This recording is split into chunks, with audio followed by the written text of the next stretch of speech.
Hello, this is Aaron, and welcome to the show today. This is a very exciting show for me personally because I'm very happy to be joined by Dr. Brad Vermurlen. He is a sociologist at the University of Texas at Austin and the author of a new and very important new book called Reformed Resurgence, The New Calvinism and the Battle Over American Evangelicalism. So Brad, thanks for joining. I appreciate it. Yeah, thanks for having me. I'm happy to be here. Yeah, it really is. I'm not just saying that because you agreed to join the show. I mean, this is really a very important book. Maybe is it the first scholarly treatment of New Calvinism? Yeah. Yeah. So. I mean, it really is. I've seen some journalistic accounts, and this is really a very thorough and comprehensive overview.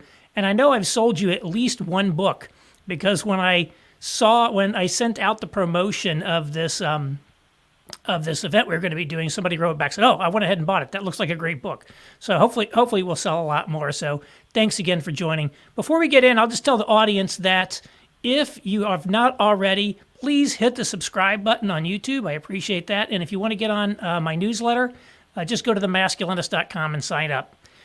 So the first thing I just want to ask is, how did you get interested in sociology? Yeah, I came to sociology actually in undergrad, in college at the University of Michigan in Ann Arbor. I knew as a freshman in undergrad that I wanted to study religion and culture and ideas, but I wasn't sure which discipline to do that through. I feel like if the University of Michigan had a religious studies major, I probably would have chosen that at the time, but they didn't, and I don't think they do still. So I took courses in philosophy, anthropology, psychology, and sociology. I ended up taking all those different disciplines and thinking about how I would study religion and culture and ideas through those different lenses. And it just struck me that sociology was probably the way I wanted to go, kind of the best discipline, the best lens through which the type of work I wanted to do, I could do. At the time, I was paying attention to something called the emerging church conversation. And I was into heady ideas about postmodernism and Christianity in the United States. And so it was really after I took my first intro to sociology class, I realized that the social sciences, rather than say philosophy or something like that, or history, would be the way to go for me. Yeah, it's interesting you say that when you were going into undergrad, you knew what you wanted to study, which is, I had no clue what I wanted to do in my life when I went in there. Did you come from a religious background, or what's the interest in religion? How did that emerge? I didn't know. I was raised in a secular household, but I became a Christian at the age of 15.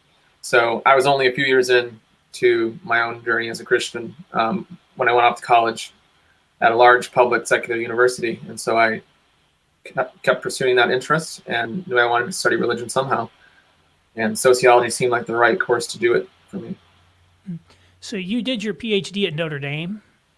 That's right. Yeah, I did 4 years at Michigan for undergrad, and then I went straight from undergrad to grad school at Notre Dame. That was in 2008. So I did my master's and PhD at Notre Dame, both in sociology. And then you studied under Christian Smith? That's right. Yeah, at the time, he was the director of their Center for the Study of Religion and Society, which is kind of part of their sociology department there. So that was my institutional home while I was at Notre Dame, was that center. It's a great research center for studying religion, all types of religion. Yeah, I mean, I know him as being one of the co-inventors of the moralistic therapeutic deism concept that gets a lot of play. So it's rare when somebody tells me who their dissertation advisor was that I actually know who that is. But that's somebody who's like, that's like a big name. He's like a big name. So you're studying with serious people. So that's a Catholic school. Are you Catholic or? Not in the sense that most people mean it. No. Okay. I am a traditional Christian, somewhere between Presbyterian and Catholic. I try to take seriously the, whole 2,000-year history of the Christian Church, and so that's where I am. Okay. And your book is published by Oxford University Press. How does it feel to be published on a very prestigious imprint like that?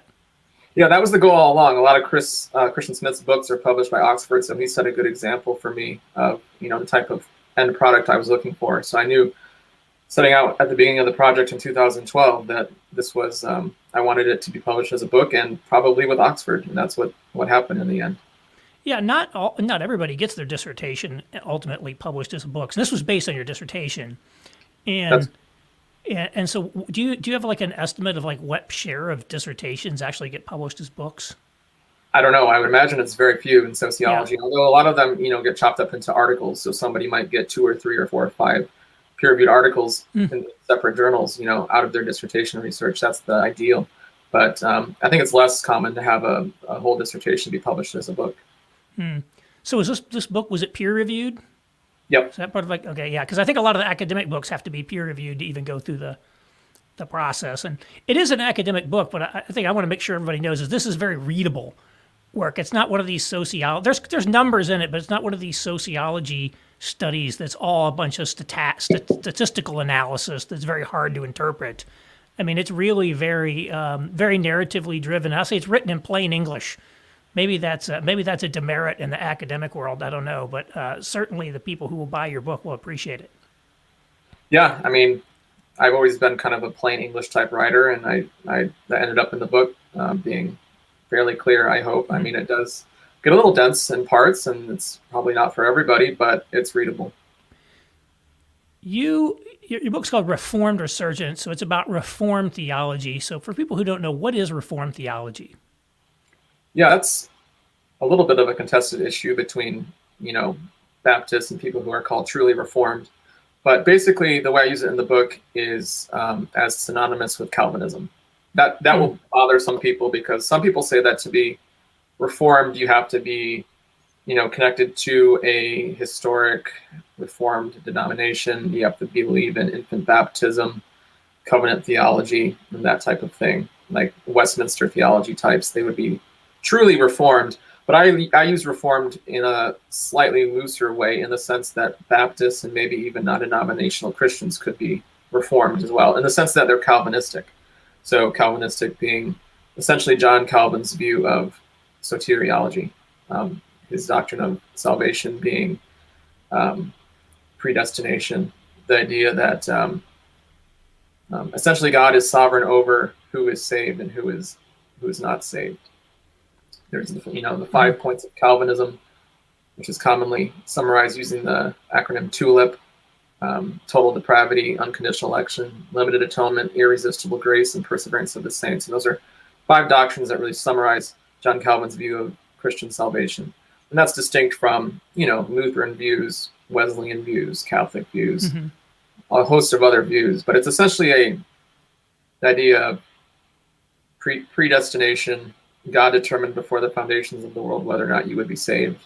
That one big thing is that the cross, the idea is that when Jesus died on the cross, one's salvation was secured in that moment, and didn't just open up a door of possibilities that one might later accept, that type of thing.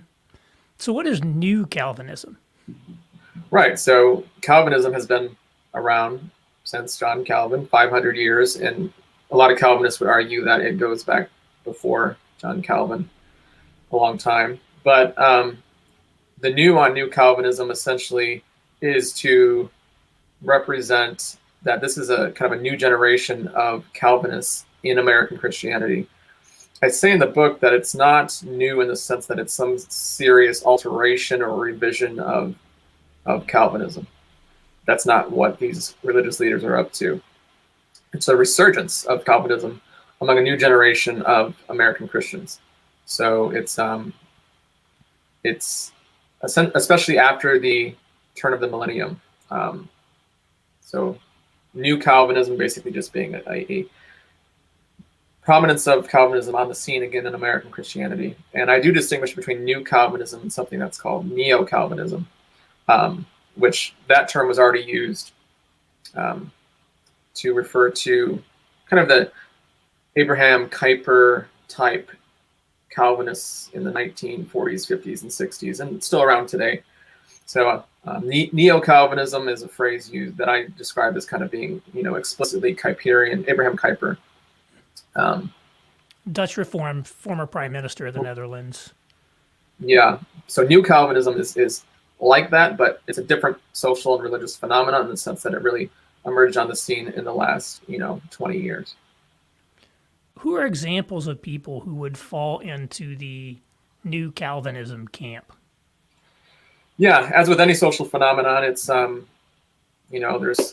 it can be contested who's in and who's out, but there's a center of gravity for sure, and that really wasn't determined by me. That was determined by journalists, especially Colin Hansen, who came before me and pointed out, hey, these are the new Calvinists. And that would include, churches like Mars Hill Church in Seattle, which no longer exists, and their longtime pastor, Mark Driscoll, John Piper at Bethlehem Baptist Church in Minneapolis. Tim Keller wasn't included in Colin Hansen's book, but I think it's fair to say, more than fair to say, that Tim Keller is involved in this orbit, Redeemer Presbyterian Church in New York City. It would include the Gospel Coalition, which Tim Keller was the president of. The Acts 29 Church Planting Network, which kind of got its DNA and ethos from Mark Driscoll and Mars Hill. I would include Mark Dever at Capitol Hill Baptist Church in Washington, D.C., his ministry, 9 Marks. James McDonald and his Harvest mega church in the Chicagoland area I would include in the new Calvinism, even though he's had a downfall in recent years.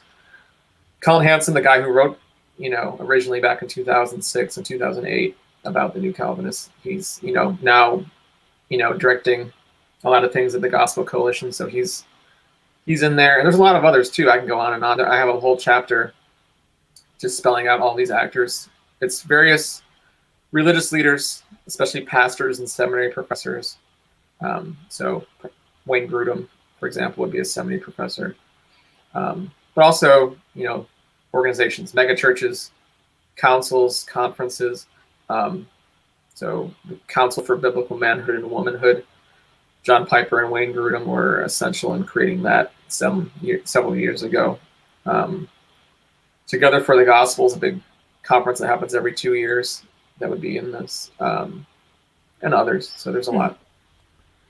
Yeah. So these groups are all sort of connected with each other, right? So it is sort of a movement, if somewhat loosely affiliated movement in some respects. Yeah, it's loosely affiliated. It's kind of I call it a cluster. It's a cluster of religious leaders and organizations and councils and conferences that are identifiable as they're all Calvinists. They're all complementarian on the question of gender and female clergy. They're all, fairly conservative, if not very conservative, on social issues. So, and they, will endorse each other's books and speak at conferences together and that type of thing. So they're friendly with each other. Less so in the last couple of years, I think. But it's an identifiable cluster of religious leaders and organizations in American evangelicalism. Mm-hmm. Have you ever heard the terms Big Eva or the Gospel Industrial Complex? I have, yes. Yeah.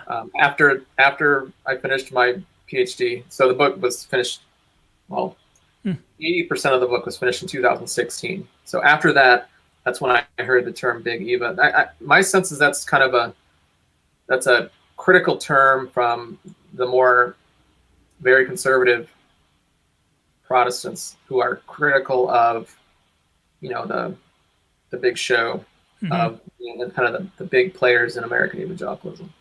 Yeah, I want to put up something on the screen here. One of these guys actually put together a chart that they call the Gospel Industrial Complex. I don't know if you can see that. And it includes a lot of the names that you listed on there.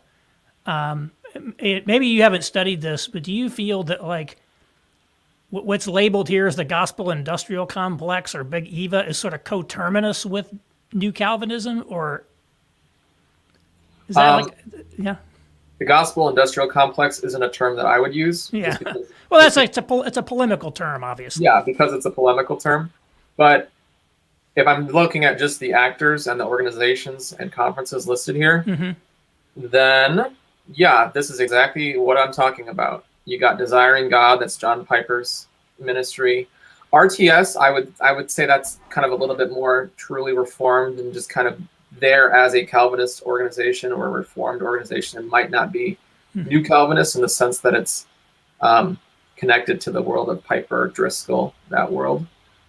Same with like Westminster Seminary and the one in California too. Those feel a little more established, kind of old Calvinists, I guess. So I don't know if RTS would be in it, but Southern Baptist Theological Seminary and Al Mohler definitely would. I mentioned them in the book, so yes. Yeah, I find it. I mean, obviously, I put that up there because people see this as a group, not just their friends or themselves, but kind of even their opponents sort of view this cluster, this constellation of people, as if they're a thing, right? So I think you're on to something with that. You visited a few of those churches and did sort of deep field research on them. Which ones did you visit again? Right. So for a dissertation in sociology, you have to gather empirical data. Typically, some people write theory dissertations, but that's very rare. So my data was all qualitative data, and it was data of three types. The first is participant observation, where I go places and I hang out with people and I observe and participate in all sorts of things. So what I did with that mostly was three mega churches: Mars Hill Church in Seattle, Driscoll, Bethlehem Baptist Church with Piper, and Redeemer Presbyterian Church in New York City with Tim Keller. I also have a few other conferences and things like that I attended for the participant observation portion of the data. I complemented that with 75 interviews mostly with evangelical leaders. Some of them were, I wouldn't really say evangelical leaders, they were the tech guy at Mars Hill or something like that. But 75 interviews, people who were both inside, so to speak, the New Calvinism, but also people who are definitively outside and critical of the New Calvinism, but still within the orbit of evangelicalism. And the third portion was content analysis of both printed and online content. So printed being, I gathered all sorts of pamphlets and orders of worship from these churches I attended, but also books published, by evangelical presses that I read. And of course, deep dive into the digital world of American evangelicalism, which it's all online, easy to do. So from the fall of 2012 through 2016, I was just deeply, deeply immersed for research purposes into this kind of digital world of American evangelicalism. So those were the three, kinds of data. They're all qualitative data. And I'm assuming these churches all knew you were there. Eventually, yeah. So funny thing is I think it was with each one actually, I emailed them ahead of time saying, hey, I'm a PhD student in sociology trying to write this dissertation on this. Here's what it's about. Can I come study your church? And I don't think any of them agreed to it at first, but I went anyways. And, I started out with, first I did Mars Hill, and then second was, which one did I do? I think it was Redeemer, and then Bethlehem. I may be wrong. It's been a lot, a few years, but I flew out to each of those three without any agreement from the churches that they were going to be participating in the project. But it didn't take long for me to get to know some of the pastors, let them know what I was doing there. And eventually they all were just like, okay, yeah, you can interview me for the project. And so I ended up doing interviews with a lot of the pastoral staff and other leaders in those three mega churches. Unfortunately, I was unable to pin down Mark Driscoll or Don Piper for an interview, although I was able to interview Tim Keller. And I was able to have some, casual conversations with Mark Driscoll when I was in Seattle, but never able to sit down and do a formal interview with him. Mm-hmm. So all three churches were aware of what I was doing within 3 weeks of me being there. I didn't hide anything. Mm-hmm. So you're meeting people and you're telling them I'm a sociologist. How are they reacting to this? I'm just wondering how, like, the average person, if you meet someone doing a study, as like, the field research part of it to me is very fascinating. Like, how do you go out and do data with other people when they kind of like know they're being part of this, or? Yeah, I mean, my project wasn't about ordinary congregants, so I had very little interest in studying or interviewing ordinary congregants, and so a lot of them, it didn't really matter to them. So I would let them know, yeah, I'm here for 2 months. I'm writing a research project on the church, and some of them would be like, okay, that's, and not really care. Others would ask a few questions about it. And I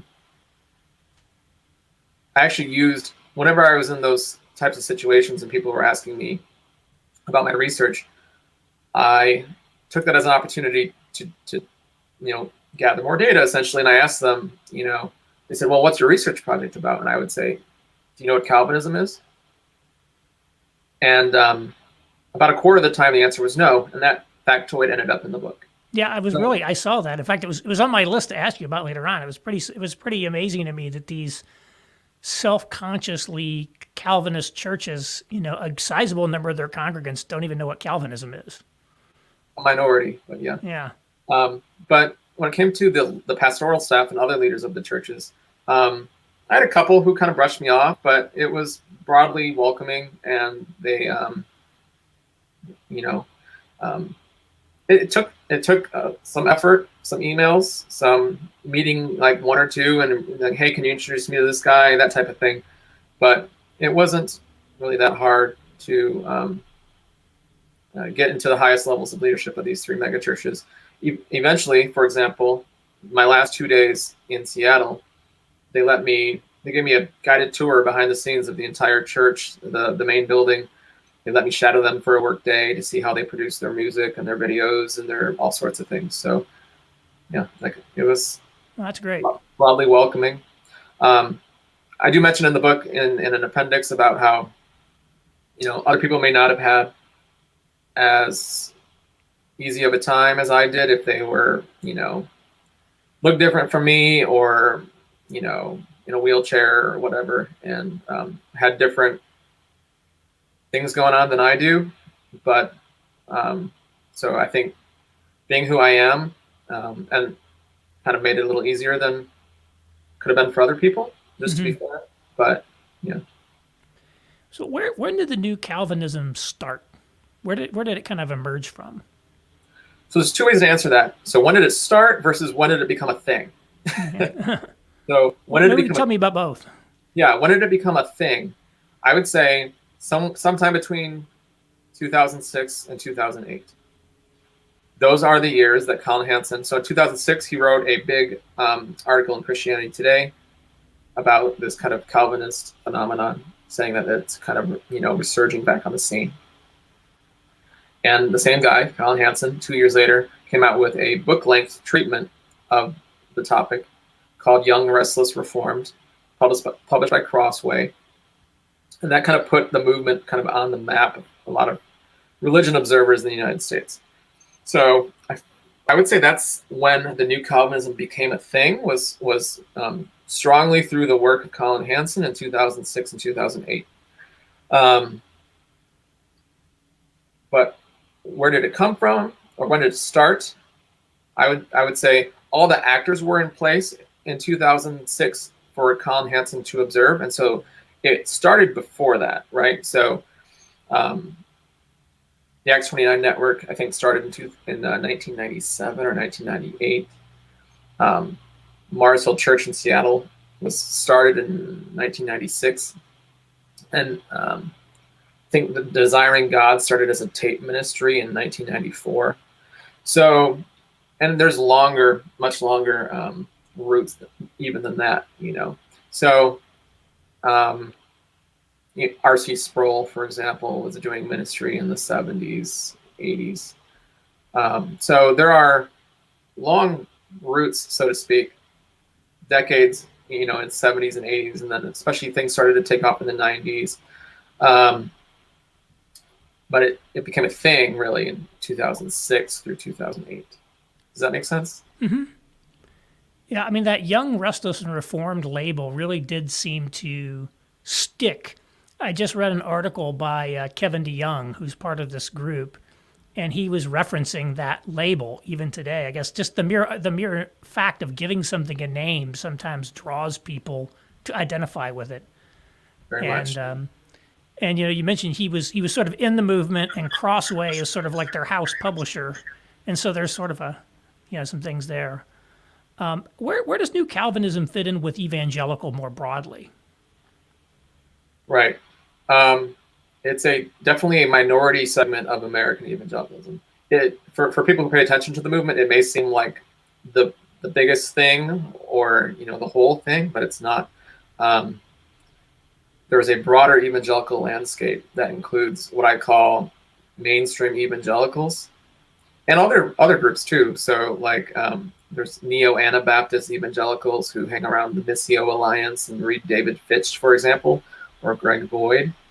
And there's progressive evangelicals, people, like Rachel Held Evans or Rob Bell, that type of crowd, who resemble mainline liberal Protestants in some ways, but kind of were, Rachel has passed, but in the evangelical orbit. So there's, if I had to guess, and it's only a guess, I would say that the New Calvinism constitutes maybe only 5 to 15% of American evangelicalism. It's largely a college-educated movement, and most American evangelicals aren't college-educated, for example. So you have to look at Middle America, the broad landscape. There's over 1,000 evangelical megachurches in the United States. So there's a lot going on. The evangelical world is a lot bigger than a lot of people see or notice. So it's definitely a minority of American evangelicalism. You mentioned in the book that, kind of this emerging church, you talked about earlier in this conversation, the emerging church movement kind of came out at the same time.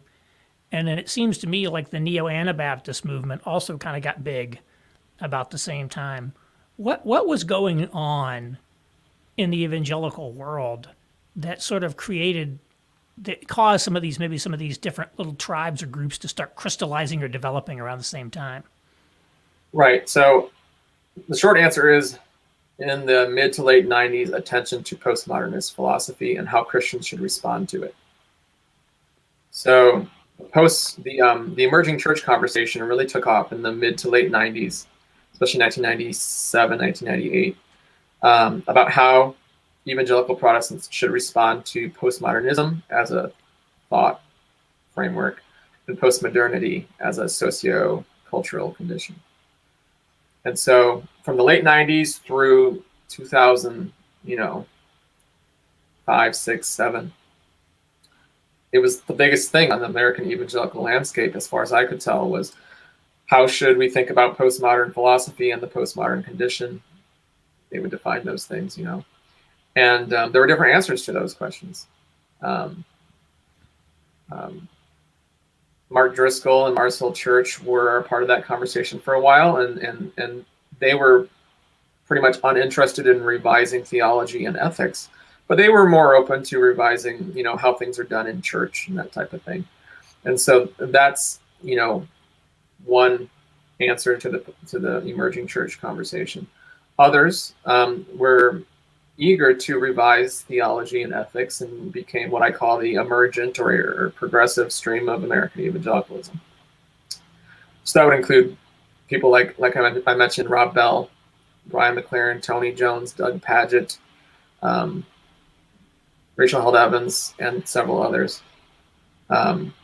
Another thing that would come out of the emerging church conversation was kind of this new monastic tendency trend in American evangelicalism. You can think of someone like Shane Claiborne, living in holistic communities, intentional communities across the country. And that's one expression of a bigger neo-Anabaptist kind of pocket of American evangelicalism, who kind of take their cues from the Mennonites and other peace churches, but with a strong evangelical bent to them. So in the book, I say that the emerging church conversation from the late 90s through about 2005 served as a sifter of sorts to create and fortify what are currently the major expressions or pockets of American evangelicalism. So everybody kind of squeezed through the emerging church conversation and came out on the other side, either as a progressive emergent or kind of a neo-Anabaptist with maybe some intentional community angles, or you ended up, a Calvinist, and then there's still this huge infrastructural backdrop of mainstream evangelicalism that you can't ignore. You mentioned when you went to undergrad, you said some interest in the emerging church movement, and I'm wondering what motivated you to pick the new Calvinist movement versus some of those, maybe the neo-Anabaptist or the emerging church movement to do your dissertation. Right. So I knew somebody was already working on a book about the new monastic movement with the Shane Claiborne types. And that was published as a book with Oxford University Press in 2015. It's a great book that actually uses a similar theoretical framework as mine does, by Wes Markowski. He got his PhD in sociology as well. So I knew I didn't want to write a book on the new monastic movement. That was taken. There are already people writing books on the progressive side of American evangelicalism, and as that was linked to the emerging church conversation. Gerardo Marti has a book, The Deconstructed Church, also published by Oxford, which is a great treatment of that. But nobody was really writing a scholarly treatment of this Calvinist phenomenon. And it had been something I'd been paying attention to on the internet for a few years, and it struck me as something that I could tackle really well. So that's what I took up. This 2006 to 2008 period where you say the new Calvinism really became a thing is really also when essentially, Internet 2.0 became a thing, right? I mean, I think the iPhone came out about that time, and this is really when sort of the rise of social media really started to take off. What is the role of the internet in the rise of New Calvinism? Yeah, I think the New Calvinism is at least as much an online religious movement as it is a flesh and blood religious movement. You have people, following Mars Hill's sermons every week, or in that period as well. I think it was 2007 that the Gospel Coalition launched, and they have a behemoth of a website. So the internet and other sorts of digital media provide young evangelicals kind of the portal to this whole world, this whole religious world, where they can watch sermons, listen to podcasts, read articles on the Gospel Coalition or 9 Marks or Desiring God. They all have their websites, and it's huge, especially for people under 40. It's an outsized reality, to borrow a phrase from the book. The internet is an outsized reality for younger people, not just Christians. So it's I don't think the New Calvinism really would have coalesced as a thing if it wasn't for the internet, among other things. Well, it's certainly great for distribution. I mean, I never would have heard. I would have been stuck in a tape ministry, I guess, other than listening. I mean, I personally listened to probably 100 Mark Driscoll sermons back in the 2012, 2013 time frame. And I was watching a lot of these sermons online. I watched a lot of John Piper sermons. And so the internet lets you essentially go to church, if you will, anywhere in the country you want now, because you can just download their stuff. That's right. You can have an eye on all sorts of mega churches and pastors, and you can even get a sense of like what it might feel like to be at their services. Even you can't really get it fully, but you can get a sense of what it might feel like, and how they preach. Definitely, the internet is and was huge for the movement. Unfortunately, I was only able to dedicate 3 or 4 pages in the book to it, but I tried to strike that note strongly and say it would have been impossible without the internet. The main analytical framework you used for looking at New Calvinism was something called strategic action field theory. Is there a way to give a distilled explanation of what that is? I'll try. Sure. So people talk all the time about, I work in this field, I work in that field. The field might be publishing or education, right? So in sociology and other social sciences, field theory is something tapping into that, but it's something specific, and it's looking at arenas of human life. Arena, like a kind of a sphere or an arena or field, right? It's kind of this space, this social space that you can kind of identify. So there are different types of field theory. It gets messy really quick. But field theory essentially is looking at different spheres or domains of human life. One of them would be, so they can be nested too. So you can have like the religious field. I work in the religious field, or the religious sphere. But then you can have subfields within that. So I would say American Evangelicalism is a subfield within the broader field of American religion, for example. So there's at least 3 different flavors, expressions of field theory that I won't get into. But the one that I use is called strategic action fields. So it places more of an emphasis on conflict and strategic positioning of people in these fields than do the other expressions of field theory. So I hope I'm making sense, but you have actors in these fields. They could be individual people or organizations, and they're trying to position themselves to essentially move to a more advantageous position in the field for esteem or various types of reward in the field. And it's a battle. There's conflict with other actors in the field. There's contestation. And it's possible for these actors to, enact strategies to move to a more advantageous position in their field. And that's essentially a certain type of field theory. There's also, not everybody in the field is in an equal positioning, right? So there is what's called incumbents, and those are people who tend to be the more powerful players in the field. And then there's challengers, so up-and-comers, who are trying to, this would be in the evangelical field, this would be things like, the neo-Anabaptists or the progressives, who are kind of the underdogs, so to speak. So there's incumbents and challengers in a field vying with each other for advantage, using various strategies. And that, in brief, that's strategic action field theory. Yeah, I mean, the thing that came to mind when I was reading about it is like one of these strategic board games where you've got, multiple players, and there's this board, which is your field, and they're all trying to move their pieces around and gain the high ground and gain the strategic points. And essentially the goal is to, in essence, dominate the field and to have your sort of views predominate. Yep. Yeah. One of the things that you say is that this field, this evangelical field, is a site of contestation over symbolic power.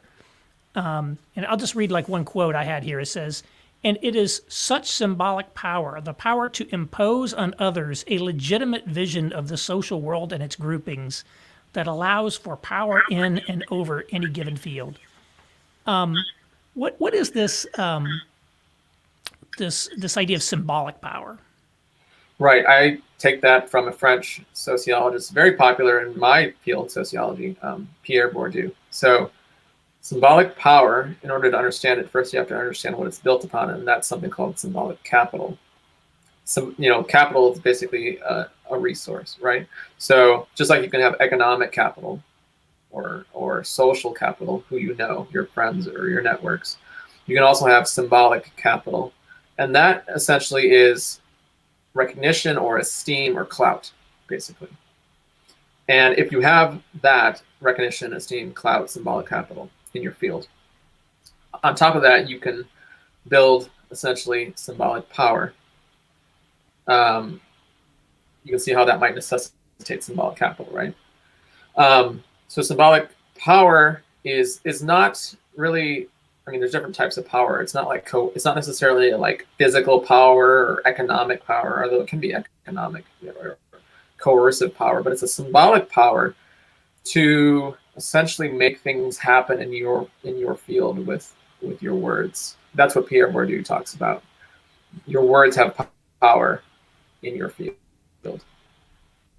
So that's, in short, that's what symbolic power is. Go ahead. Yeah, I was going to say, I thought a lot about James Davison Hunter and cultural change and the idea that there are these entities that have sort of cultural power, like the New York Times has a lot of cultural power, maybe symbolic power, and that what the New York Times writes defines reality for a lot of people. Yep, that would be a good example of, the New York Times has symbolic power over the field of publishing or news journalism.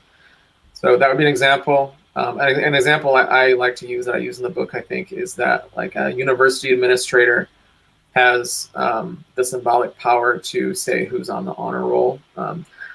People actually are, out there getting good grades, but you're not really on the honor roll until an administrator, puts out the list or something like that, and that they have created a grouping with their words, essentially.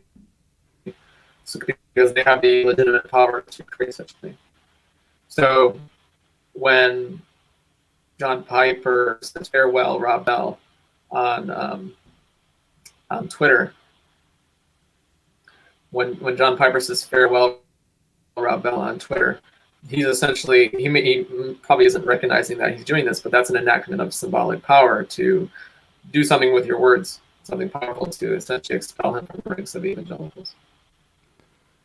Yeah. So relative to symbolic power, you know a lot of the different strategies and things that they do. And so I want to throw out a few and just get your reaction to them. One of them is the role of celebrity. What was the role of celebrity?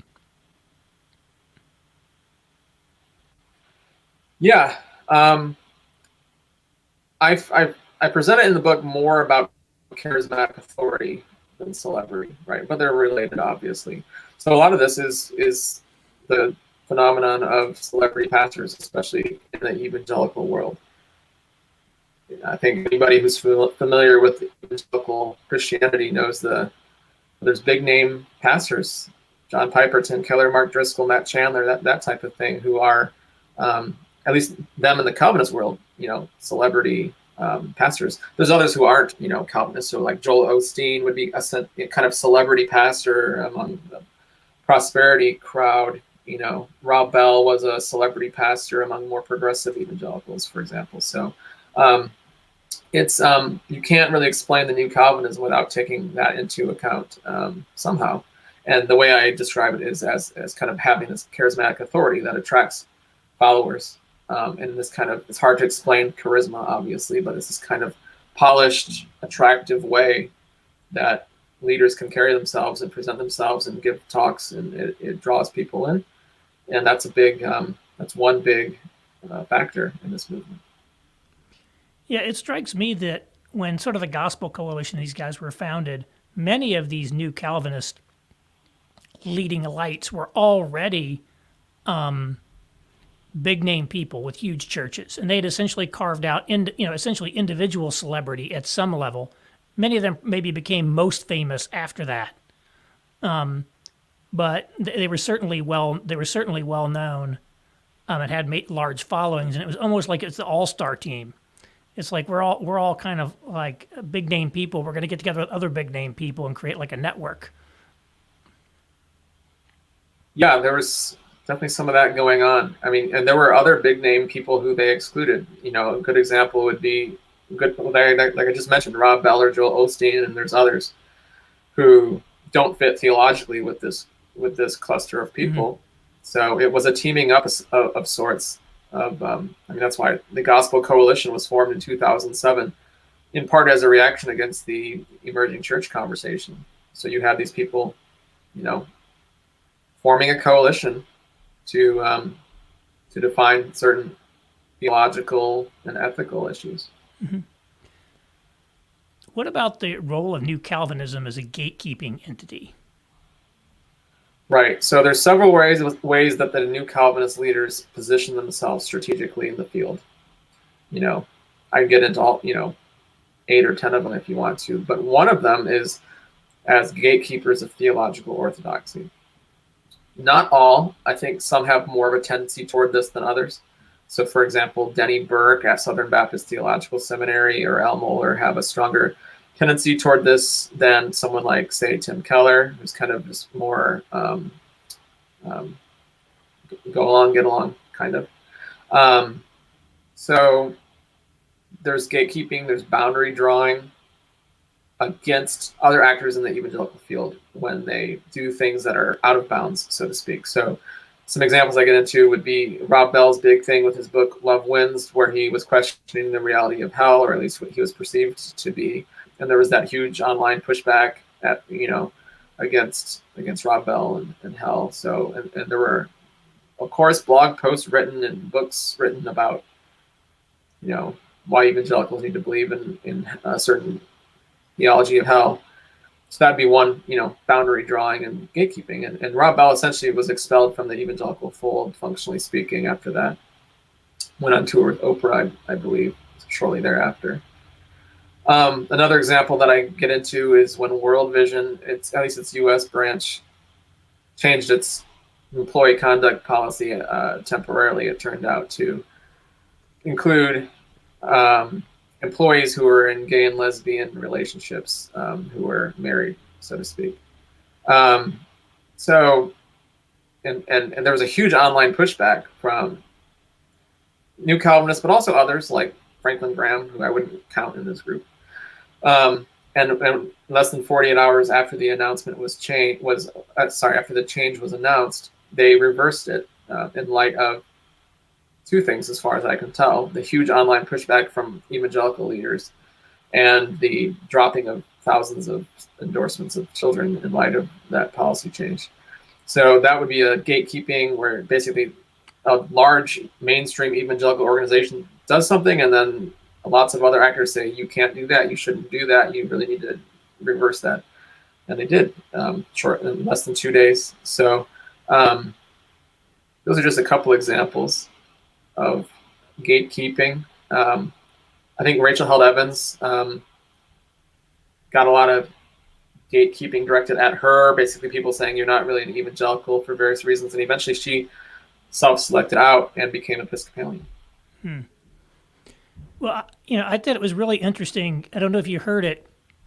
2 or 3 weeks ago, Tim Keller had a podcast. I think it was with Colin and with Kevin DeYoung and some people from Crossway, where he was they reflected a little bit on your book, and he's sort of like, yeah, I guess we were celebrities. I guess we were gatekeepers. So I think it was sort of like, he kind of owned it there a little bit, that there was sort of a gatekeeping function. I think a lot of the critics, kind of a lot of the maybe truly Reformed or other critics of these guys from within Calvinism sort of treat them as gatekeepers, in that they argue if you don't play ball with these guys, you're never going to be invited to any of the big conferences. You're sort of going to get frozen out. So they've essentially, these are the guys you got to play ball with if you want to have a rep in this field. I've never tried to speak at any of their conferences, so I wouldn't know if how accurate that is. But I know that's the complaint of, I hear from people online. Yeah, I see a lot of complaining from especially neo-Anabaptists and progressive, although the progressives are kind of aware that they're kind of just doing their own thing at this point. But a lot of the more kind of neo-Anabaptists and Peace Church inspired evangelicals, you can see, if you look for it, you can see like, hey, why don't they dialogue with us or whatever? So why, they want to be more kind of have a seat at the table of what you would call Big Eva, I guess. So there is one way to say it is that the religious leaders themselves are at least in large part aware of these dynamics that I'm explaining as well. So it's not just me shedding some new light on this. It's they know what's going on. What was the role of the media? And that was another thing that you mentioned, the use of media. Like newspapers? Yeah. Like you mentioned them taking advantage of the press. Yeah. So one thing, for example, was that they like to make a big deal out of the Time magazine article that said that the new Calvinism was one of the top 10 ideas changing the world. That was probably in 2010 or 11, and they, championed that for a week or two, and it still gets mentioned.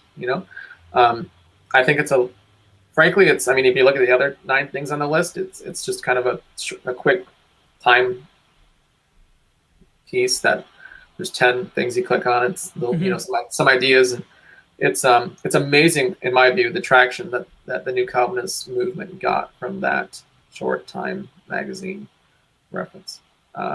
They championed it, and it was a huge thing. And they kind of, in a sense, they propelled themselves and made themselves indeed bigger and stronger by the media coverage. So the Time magazine article was huge, and later things came out too. A later version, a later expression was in the New York Times. Mark Oppenheimer wrote a piece that he interviewed me for about the movement, and I remember, on the phone with them explaining this to him, like, by interviewing me, I'm deep in writing the book at this point, 2014. I said, by the act of interviewing me and writing the story, we are helping to fortify the movement. He's like, oh, I never thought of it that way. Yeah. Yeah. I mean, this was the one area in the book that, to me, I may have even gone further than you on this one, because it looks to me like these guys have very strategically cultivated relationships with the elite secular media as a very powerful, culturally powerful platforms for, asserting their control. I was really struck when you ran off a list of op-eds that people wrote during the Trump. I didn't really talk about the politics of these guys, but you said that they were very never Trump, that they really didn't go for the religious right. And you sort of wheeled off a list of op-eds people wrote during a Trump campaign. And I just noted that they were in the New York Times, the Washington Post, ABC News, the Washington Post, CNN, the Gospel Coalition, the New Yorker, the New York Times, the Gospel Coalition, and Desiring God. That is a lot of super, super elite media that these guys have been able to get op-eds placed in or get quoted in. Earned media may even be better in some ways. That almost has to reflect, I would think, a strategic decision to try to penetrate those things rather than rely on the traditional Christian media. Potentially, yeah. It's not something that, that was kind of an afterthought in the book because, it needed to be added because it was, published last year in 2020 and something needed to be said about Trump.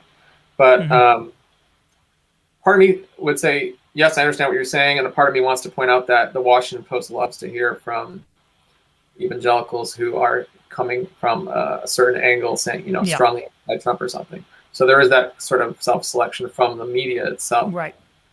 So, yeah, I don't think Tim Keller has ever had trouble getting published in, something like The Atlantic or The New Yorker or something. He's a big name, and I think he deserves to be published in those types of outlets. So it's, but they do end up in good, high place, journalism. So. Mm-hmm.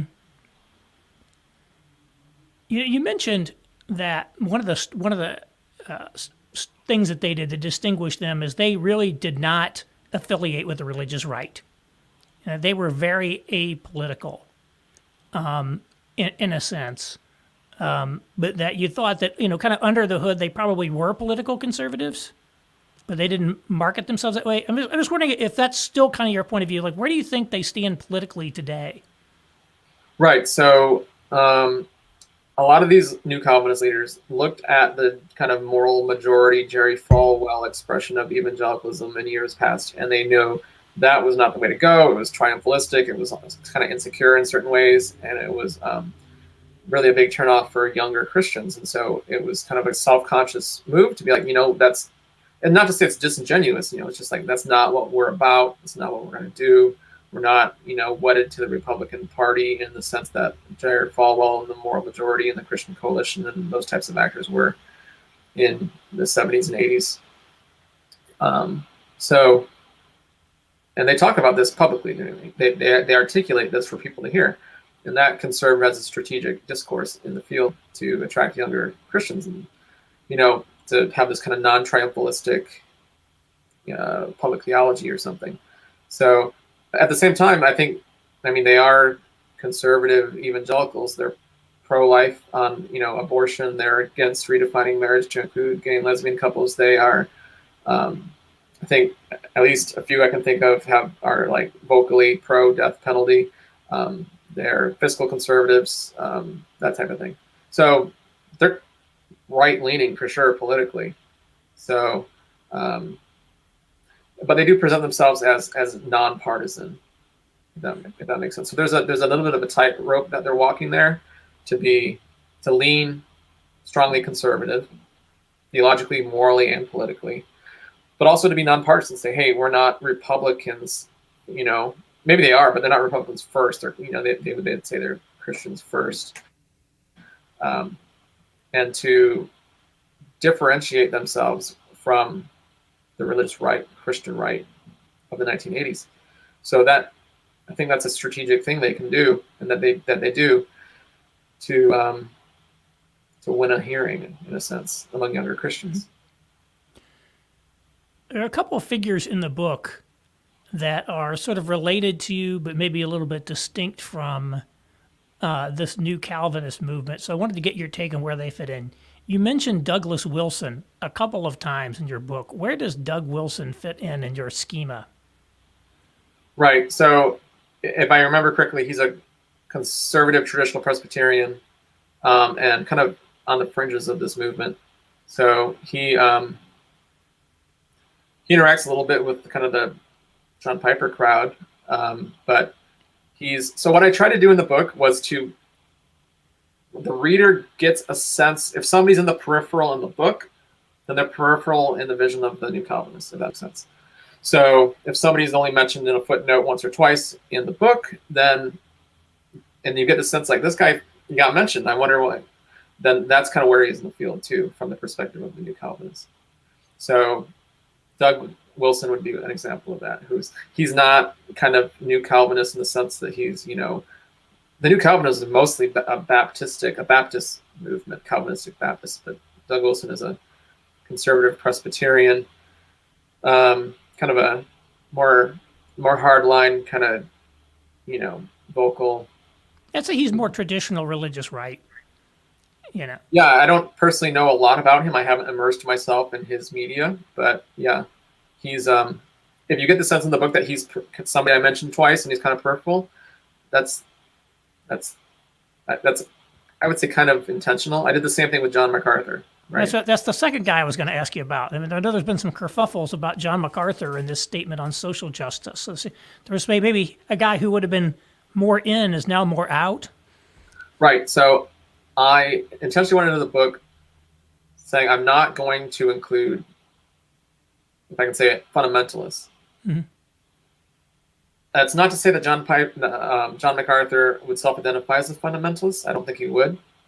But he is, in my understanding of the field, kind of the transition point, I guess, between evangelicals and fundamentalists. So he's just a hair more mainstream than fundamentalists. So he's like he was the stopping point for me, if I could put it that way, theologically, and in terms of his theology and his tone and his boundary drawing and his whole thing. He was my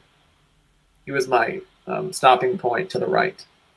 So and there's people, you can find people online saying, John MacArthur is too liberal because he's speaking on stage with whoever. So you can go to the right a lot, but so I stopped at John MacArthur and only mentioned him a couple times because I wanted to focus on the evangelical field broadly and the New Calvinist role in it. And for me, once I started talking about John MacArthur, I was kind of leaving the field, if that makes sense. Mm-hmm.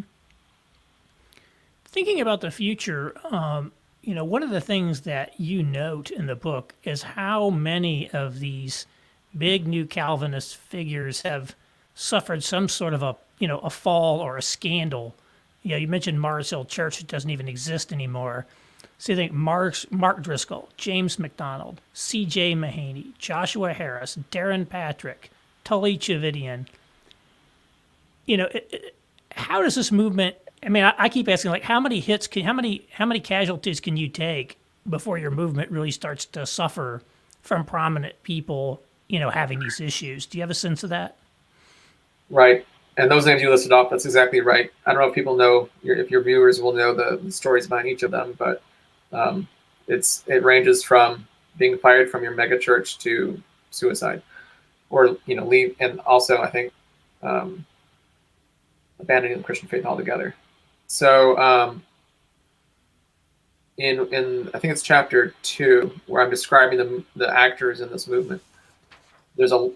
I write out a lot of descriptions, and then at one point I just turn to bullet points, and here's 15 more leaders or whatever it is who are active in this movement. And the thing is, I made that list in 2012 or 13, and I kept having to revise it with all these new troubles. But I thought it would be unfair for me to change that list, so I kept it the way it was. And so what you end up with is people who you look at the list and you go, oh wow, only less than fewer than half of these are still where they want to be. So it's something I noticed for sure. I intentionally did not change that list from what it was in 2013, because just to be fair, to reality. So, but yeah, there's the new Calvinism has, to answer your question, it's had some serious trouble with big name leaders. Even the Faith, Darren Patrick, shot himself.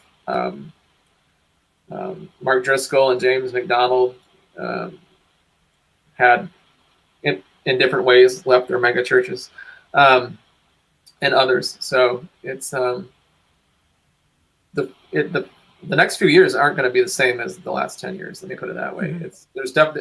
There's always churn, there's always change, there's always transition, and I think American evangelicalism is very much still in that process of transitioning and changing, and so is the new Calvinism. Yeah. Did you get any pushback from the new Calvinist about including Mark Driscoll and Mars Hill in your book, given that was one of the big scandals? I did, yeah. And again, I thought it was only fair and true to reality to leave him in.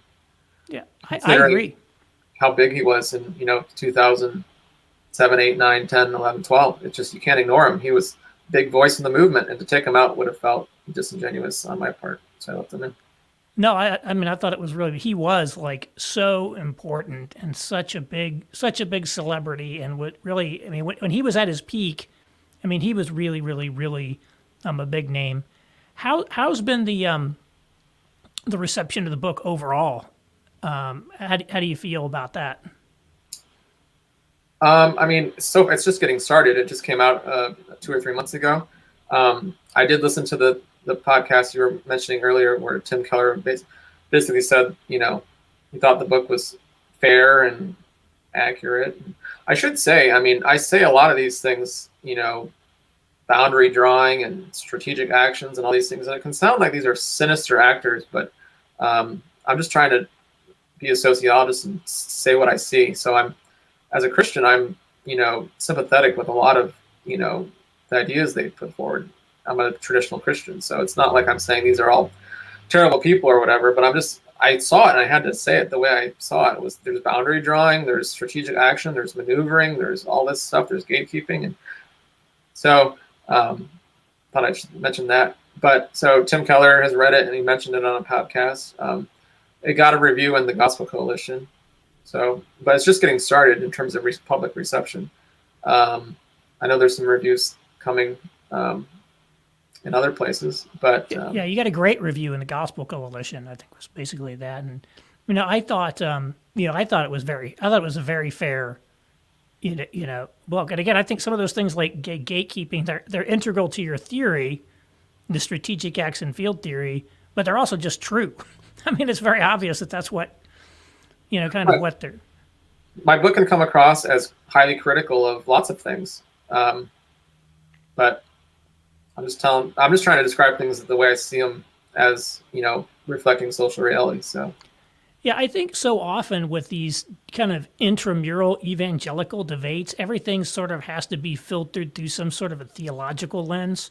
So you write an op-ed or something, kind of critiquing the other guy. You have to somehow make it like a Bible thing, or make it in that. And so there's not a lot of people taking a step back and really doing, true sort of cultural diagnostics, social diagnostics in a way that you do, where you're not putting any religious hat on when you read it. You're strictly doing a scholarly analysis of it. I think that's very, very, very powerful.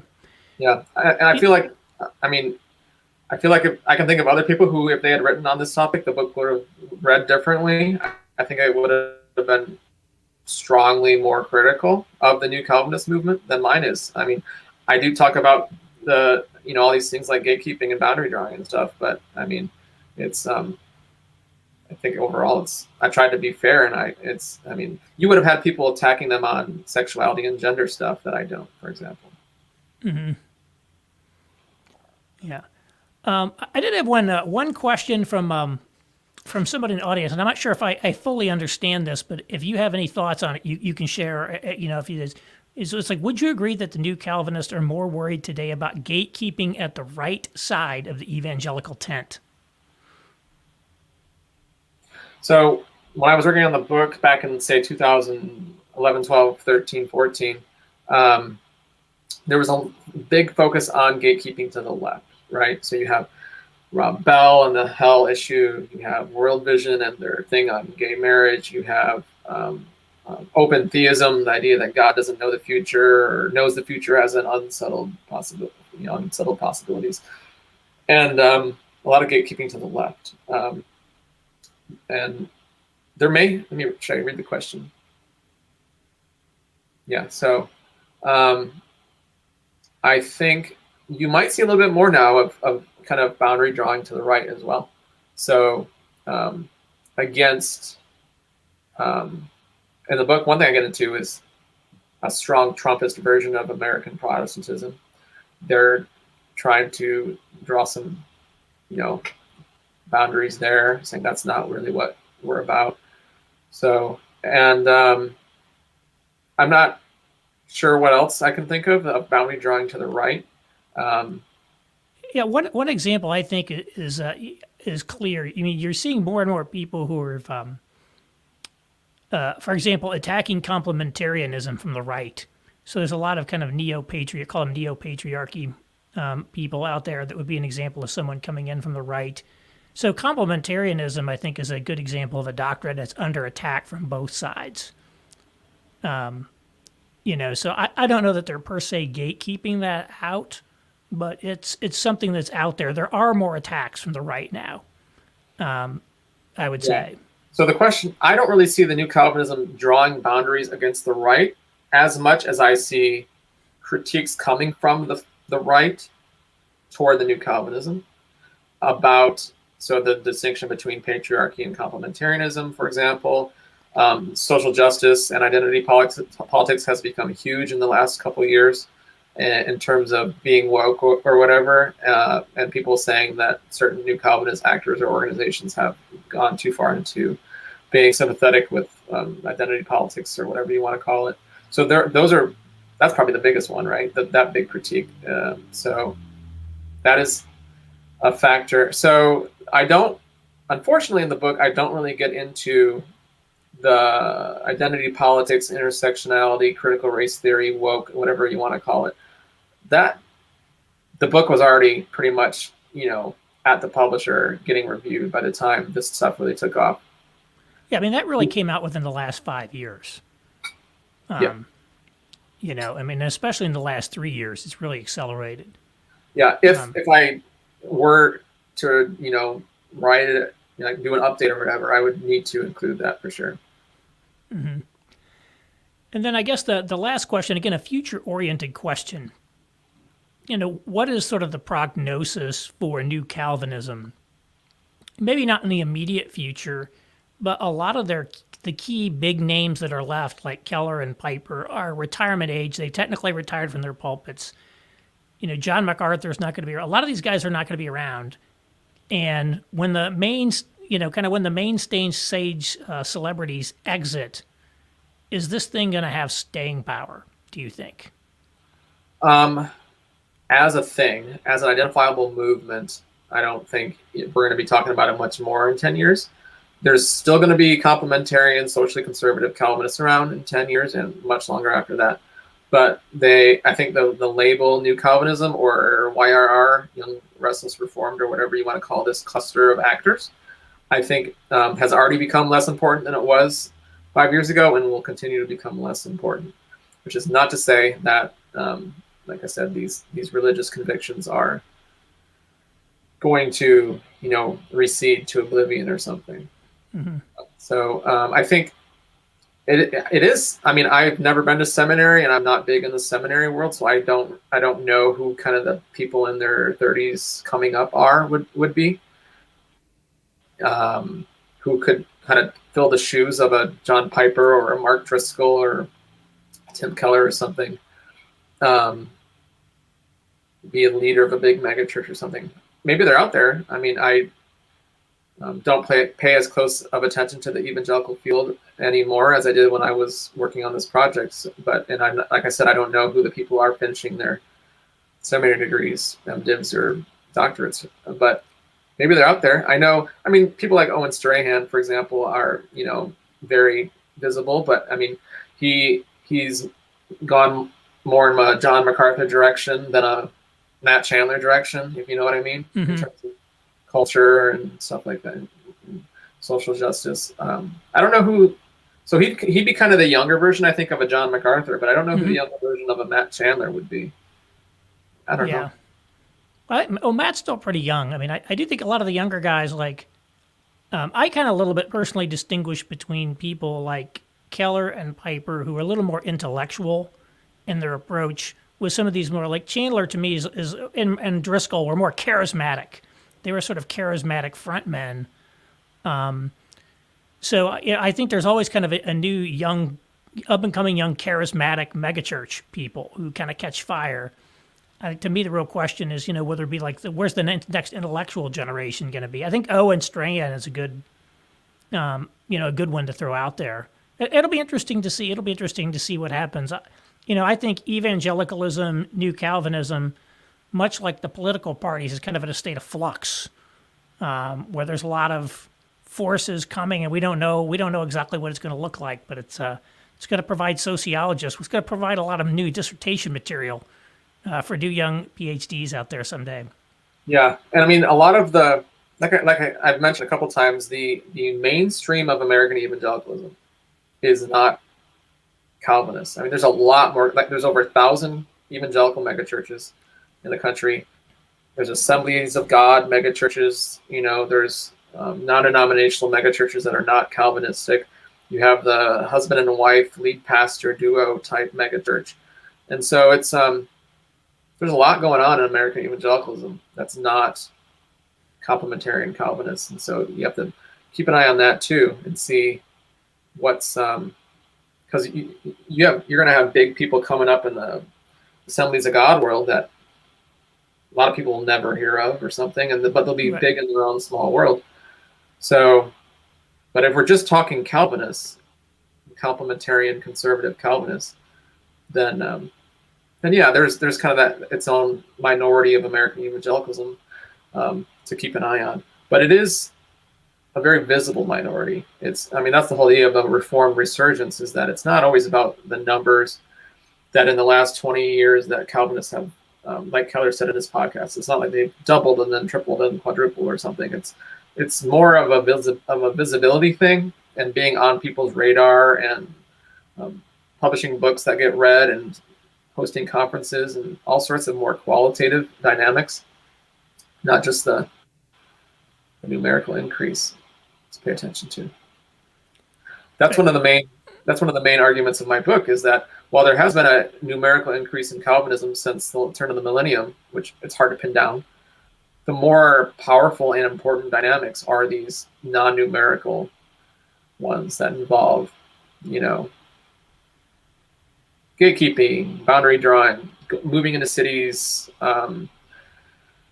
talking a certain way about sex and gender, which is important for younger evangelicals, and a few other things that are strategic and intentional and gain a hearing among a certain segment of evangelicals. Right. Well, there's people should buy your book so that they can read about all that. I mentioned a few of the things in it, but you had like 12 or 14 different points of strategic actions and ways these guys have done it. And again, it's really a great book. Thanks so much for joining me today to talk about it. Again, if you are in a kind of a Calvinist church, a Reformed church, if you're interested in this movement at all, it's a must read. Again, the title is Reformed Resurgence, the New Calvinist Movement and the Battle Over American Evangelicalism. by Brad Vermurlen, Oxford University Press, available wherever fine books are sold. And again, if you haven't yet, hit the subscribe button on YouTube and get on the channel here. So, Brad, I appreciate you joining. Thank you so much. Yeah, thanks for having me. Glad to join you and talk about it.